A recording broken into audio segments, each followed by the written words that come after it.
ఒకడు నిచ్చెన వేసేదొకడు పై పై కెక్కేవాడింకొకడు ముందుకు తీసుకు వెళ్ళేవాడిని అక్కడితోనే ఆపడం ఎత్తుకు మోసుకు వెళ్ళేవాడిని లోతులలోనే ఉంచడం పేదల నెత్తుటి మరకలు అంటని పెద్దల సిరి ఉందా పేదల కన్నుల నీటిని सीखने के प्रतिफल।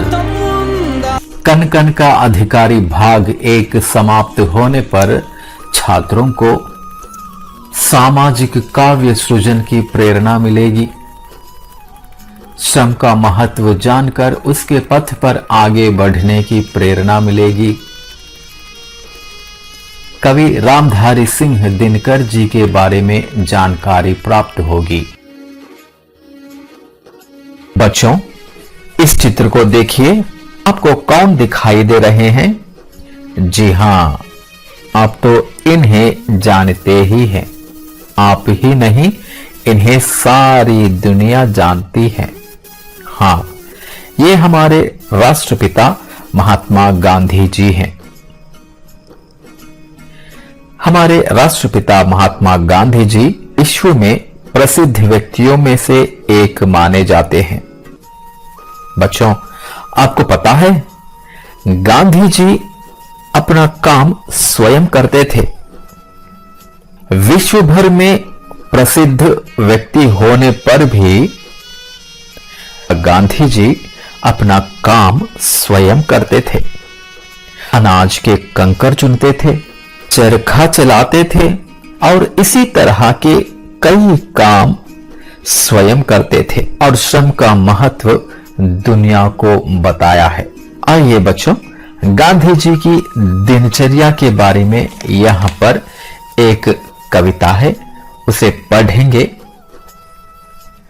इस कविता को पढ़ने से हमें पता चलेगा कि गांधी जी का आश्रम किस तरह रहता था। तो चलो बच्चों, कविता को पढ़ते हैं। सूत काटते थे गांधी जी, कपड़ा बुनते थे, चुनते थे अनाज के कंकर, चक्की पीसते थे। ऐसा था उनका आश्रम, गांधी जी के लिए पूजा के समान था श्रम। बच्चों, आपने कविता को ध्यान से सुना होगा। इस कविता से हमें क्या पता चलता है? जी हां, इस कविता से हमें यह पता चलता है कि गांधी जी सूत काटते थे और कपड़ा बुनते थे, अनाज के कंकर भी चुनते थे, उस अनाज को चक्की में पीसते थे। गांधी जी के लिए पूजा के समान था श्रम। इसलिए कहा जाता है कि मेहनत ही सफलता की कुंजी है। यानी मेहनत करने वाला व्यक्ति कभी नहीं हारता, वह हमेशा सफल होता है, क्योंकि काल्पनिक जगत को साकार रूप देने वाला वही है और इसके कण कण के पीछे उसी का श्रम है। इसलिए वही कण कण का अधिकारी है। बच्चों, अब तक आप लोगों ने पता लगाया होगा कि आज हम कण कण का अधिकारी पाठ पढ़ने जा रहे हैं। कण कण का अधिकारी पाठ कविता पाठ है। पाठ को पढ़ने से पहले इस कविता के कवि के बारे में जानकारी प्राप्त करेंगे कवि परिचय के अंतर्गत। बच्चों, ये है हमारे कण कण का अधिकारी कविता पाठ के कवि रामधारी सिंह दिनकर। कवि परिचय। डॉक्टर रामधारी सिंह दिनकर हिंदी के प्रसिद्ध कवियों में से एक हैं। उनका जन्म सन 1908 में बिहार के मुंगेर में हुआ तथा निधन सन 1974 में हुआ। इन्हें हिंदी का राष्ट्र कवि भी कहा जाता है। उर्वशी कृत के लिए इन्हें ज्ञानपीठ पुरस्कार से सम्मानित किया गया। रेणुका, कुरुक्षेत्र, रश्मिरथी, परशुराम की प्रतीक्षा, रसवंती आदि इनकी प्रमुख रचनाएं हैं। प्रस्तुत कविता उनकी प्रसिद्ध रचना कुरुक्षेत्र से ली गई है। मनुष्य का धर्म है कर्म करते रहना, यानी काम करते रहना। इसी की व्याख्या दिनकर जी कुरुक्षेत्र में करते हैं। शत्रु पक्ष में सगे संबंधियों को देखकर युधिष्ठिर सोच में पड़ जाते हैं। वह अपने कर्तव्यों से विमुख हो जाते हैं और अपने राज्य को छोड़कर वनवास करने का निर्णय लेते हैं। तभी भीष्म उन्हें उपदेश देते हैं कि युद्ध में शत्रु शत्रु होता है, फिर वह गुरु हो, भाई हो, अपना और कोई और हो, उसके विरुद्ध में हथियार उठाना हमारा कर्तव्य है। इस तरह भीष्म पितामह युधिष्ठिर को अपना कर्तव्य बोध करते हैं। इस उपदेश का सार अब हम हमारे पाठ कनकनका अधिकारी में पढ़ने जा रहे हैं। बच्चों, इस पाठ की विधा कविता है। कम शब्दों में अधिक से अधिक भाव प्रकट करने की क्षमता कविता में होती है। बच्चों, अब तक हमने कनकनका अधिकारी भाग 1 के अंतर्गत गांधी जी के जीवन के आधार पर हमारे जीवन में श्रम की महानता जान चुके हैं।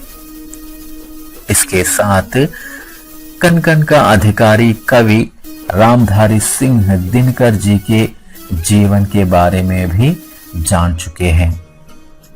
भाग 2 में कविता को पढ़ेंगे, सुर और लय के साथ गाने का प्रयास भी करेंगे।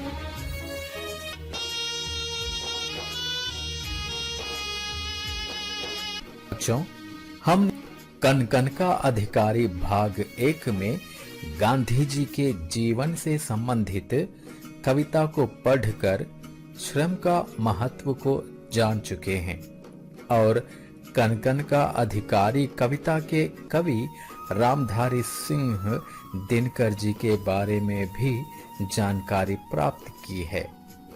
अब हम कनकनका अधिकारी भाग 2 पढ़ने जा रहे हैं। इस भाग में हम कविता का वाचन करेंगे, साथ ही कविता का भाव भी समझने का प्रयास करेंगे और कविता को गाने के रूप में गाने का भी प्रयास करेंगे। तो चलो बच्चों, कनकनका अधिकारी कविता पाठ का पहला चरण पढ़ते हैं। एक मनुज संचित करता है अर्थ पाप के बल से और भोगता उसे दूसरा भाग्यवाद के छल से। बच्चों, अब हम इन पंक्तियों का भावार्थ जानने का प्रयास करेंगे। भावार्थ। संसार में एक मानव पाप और शक्ति के आधार पर धन जमा करता है। उसी धन को दूसरा व्यक्ति भाग्य के नाम पर धोखे से भोगता है। यही संसार की रीति है। बच्चों, अब हम दूसरा चरण पढ़ते हैं। नर समाज का भाग्य एक है, वह श्रम वह भुजबल है। जिसके सम्मुख झुकी हुई पृथ्वी विनीत नभतल है। बच्चों, अब हम इस चरण में आए हुए कुछ नए शब्दों के अर्थ जानने का प्रयास करेंगे। शब्दार्थ: नर, मनुष्य, भाग्य, नसीब, सम्मुख, सामने, झुकना, नमित होना, पृथ्वी, भूमि, विनीत, विनयपूर्वक। अब हम इस चरण का भावार्थ जानने का प्रयास करेंगे। भावार्थ: श्रम और भुजबल ही मानव समाज का एकमात्र आधार तथा भाग्य है। श्रम के सामने भूमि झुक जाती है और आसमान भी विनीत हो जाता है। भाव है कि श्रम से मनुष्य असंभव को भी संभव बनाता है। अब हम तीसरा चरण पढ़ते हैं। जिसने श्रम जल दिया उसे पीछे मत रह जाने दो। विजित प्रकृति से पहले उसको सुख पाने दो। बच्चों, इस चरण में आए हुए कुछ नए शब्दों के अर्थ जानने का प्रयास करेंगे। शब्दार्थ में शब्दार्थ: श्रमजल, स्वेद या पसीना।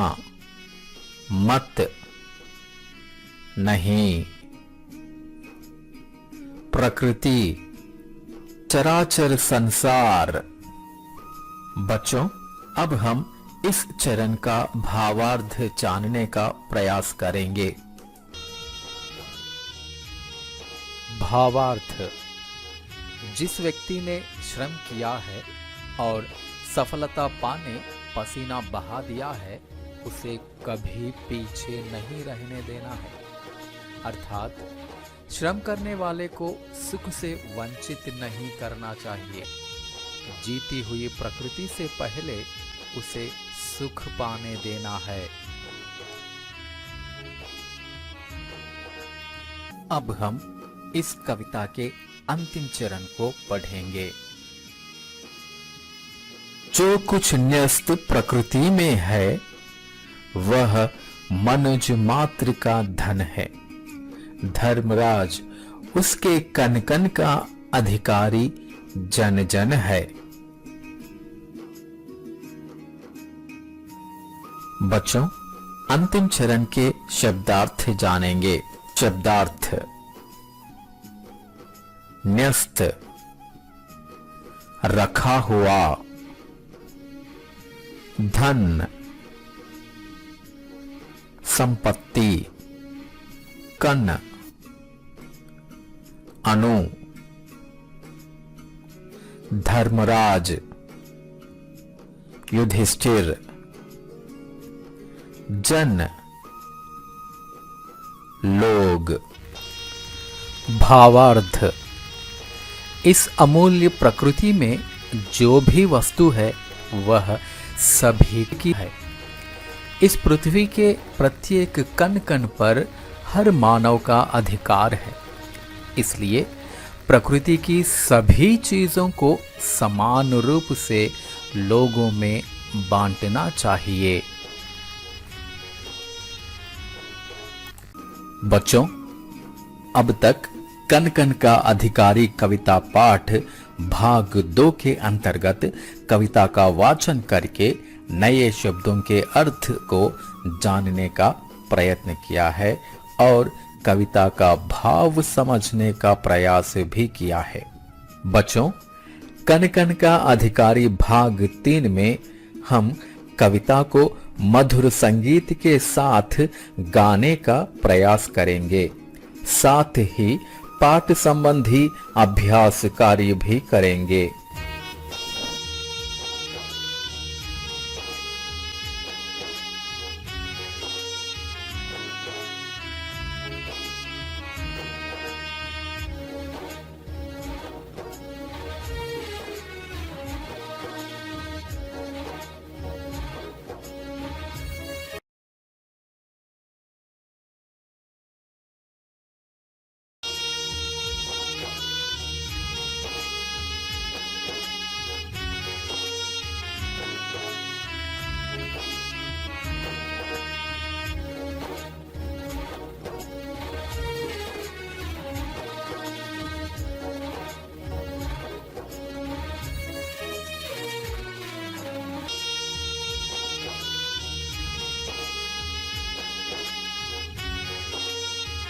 बच्चों, हमने कनकन का अधिकारी भाग 1 में गांधी जी के जीवन से संबंधित कविता को पढ़कर श्रम का महत्व जान चुके हैं और भाग 2 में कवि रामधारी सिंह दिनकर जी के बारे में जानकारी प्राप्त की है और कनकन का अधिकारी कविता का वाचन करके शब्दार्थ और भावार्थ को भी अच्छी तरह से जान चुके हैं। बच्चों, कनकन का अधिकारी भाग 3 के अंतर्गत अब मैं कविता को आपके लिए मधुर संगीत के साथ गाकर सुनाऊंगा। आप भी मेरे साथ गाने का प्रयत्न कीजिए। एक मनुज संचित करता है अर्थ पाप के बल से और भोगता उसे दूसरा भाग्यवाद के छल से। एक मनुज संचित करता है अर्थ पाप के बल से और भोगता उसे दूसरा भाग्यवाद के छल से।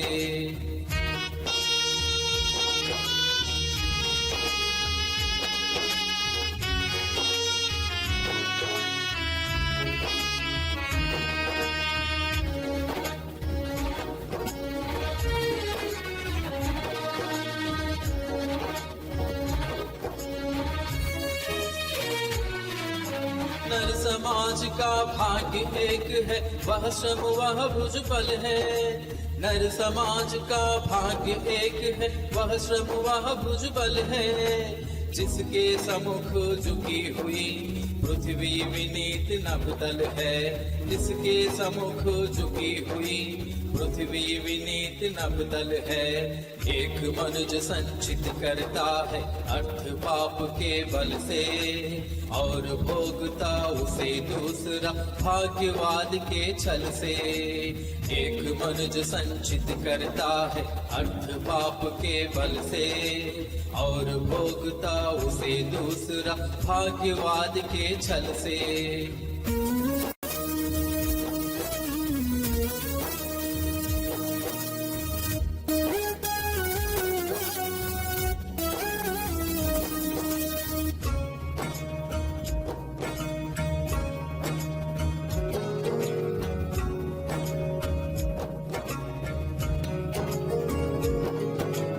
जिसने श्रम जल दिया उसे पीछे मत रह जाने दो। जिसने श्रम जल दिया उसे पीछे मत रह जाने दो। विजेत प्रकृति से पहले उसको सुख पाने दो। विजेत प्रकृति से पहले उसको सुख पाने दो। एक मनुज संचित करता है अर्थ पाप के बल से और भोगता उसे दूसरा भाग्यवाद के छल से। एक मनुज संचित करता है अर्थ पाप के बल से और भोगता उसे दूसरा भाग्यवाद के छल से।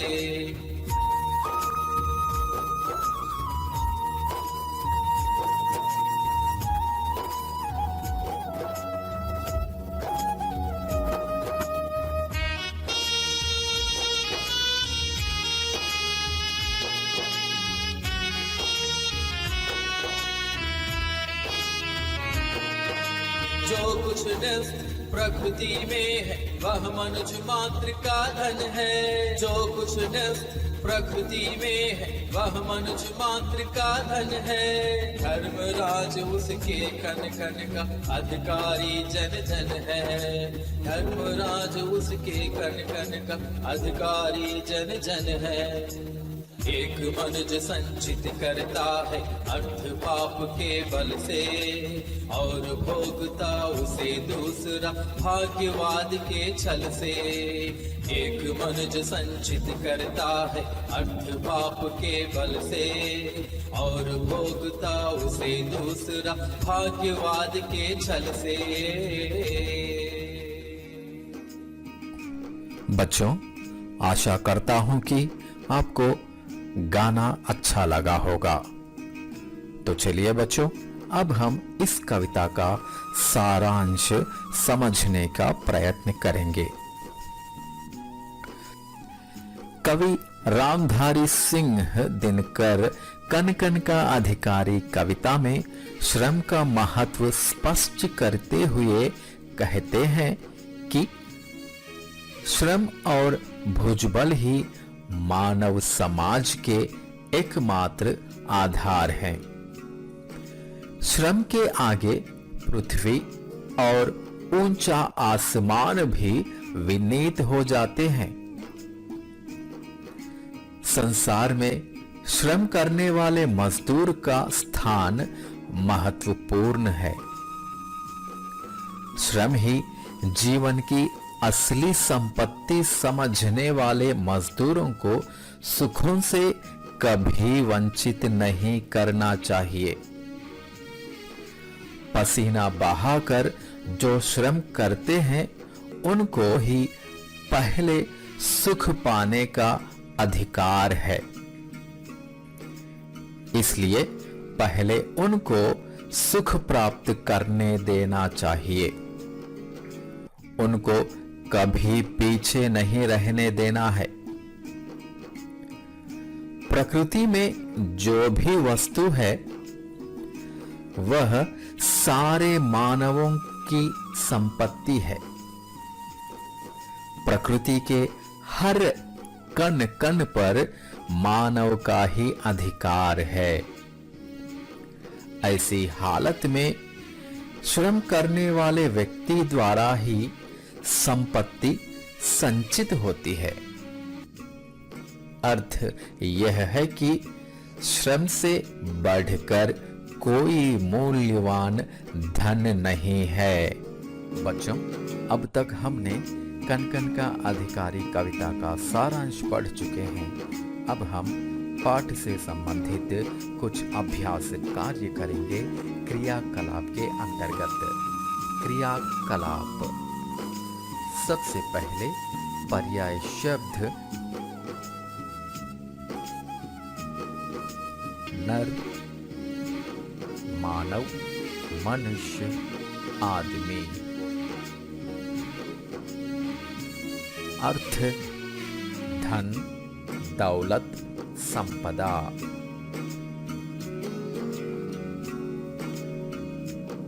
मेहनत, श्रम, परिश्रम। अब हम कुछ विलोम शब्द देखेंगे। सफलता, सफलता का विलोम शब्द है असफलता। हार, हार का विलोम शब्द है जीत। साकार, साकार का विलोम शब्द है निराकार। पीछे, पीछे का विलोम शब्द है आगे। इत्यादि का संधि विच्छेद पहचानिए बच्चों। इत प्लस आद, इत प्लस यदि, इत प्लस यादि, इति प्लस आदि। बच्चों, पहचानिए इन चारों में से इत्यादि का संधि विच्छेद कौन सा हो सकता है? जी हाँ, इति प्लस आदि इत्यादि शब्द का संधि विच्छेद है। और एक बच्चों, अब तक हम कन कन का अधिकारी भाग 3 के अंतर्गत कविता को मधुर संगीत के साथ गाकर सुना है और कविता का सारांश जान चुके हैं। साथ ही पाठ संबंधी अभ्यास कार्य भी कर चुके हैं। बच्चों, यहीं पर हमारा कविता पाठ कन कन का अधिकारी समाप्त होता है। आशा करता हूं कि आप लोग इस पाठ को अच्छी तरह समझ गए होंगे। बच्चों, पाठ समाप्त करने से पहले आपके लिए एक प्रश्न है। कन कन का अधिकारी कविता से हमें क्या संदेश मिलता है? कन कन का अधिकारी कविता से हमें क्या संदेश मिलता है? बच्चों, आप इस प्रश्न का उत्तर अपने शब्दों में लिखकर अपने अध्यापक जी और मित्रों से चर्चा कीजिए।